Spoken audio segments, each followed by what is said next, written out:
Hey, table family, it's Yolanda. It's Saturday, but by the time you see this, it will be Monday. I'm coming to you with a pretty special table episode today. First of all, I'm on camera.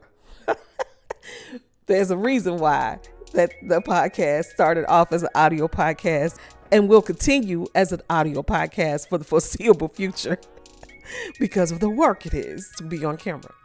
Secondly, it's going to be a little short because I want you to check out what's in the comments. It's a link. There's a link to a digital magazine called Diversity Works. I happen to have a featured article in this magazine for October, which is apparently Diversity Month. I had no idea. Anyway, the reason why I'm featured in that article is because I'm going to Florence, South Carolina in a couple of weeks to teach on diversity and the bottom line. Basically, what diversity means for your pocket when it comes to corporations. I have a simple message. Look at Target stock and look at Costco stock. They went through a similar theme related to diversity and their position on diversity earlier this year. And they chose two different paths that's a telling story to the bottom line of their companies at this time. That being said, I want you to spend your time today, this week, perusing through this article for several reasons. Number one, I'm featured on page 7. Secondly, it tells the story of the work that is still being done in the space of diversity, equity, and inclusion.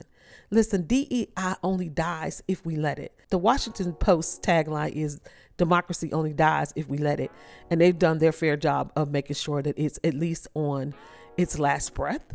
However, I believe that each of us that carries the light of wanting to share, connect, and go beyond our normal place in life and are willing to hear the stories of others and connect and learn from each other, that's the work of being diverse, the work of inclusion, and then we have to do systemic structural work to make sure equity is a part of that equation.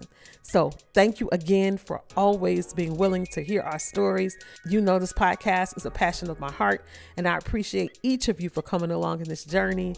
Let's support this amazing organization led by Diana Murphy and the work that she continues to do in ensuring that diversity, equity, inclusion continues on its trajectory, regardless of it being misunderstood and being fear-mongered by big bully platforms. Thank you all so much. I look forward to talking to you soon. And until next time, take care and dine well.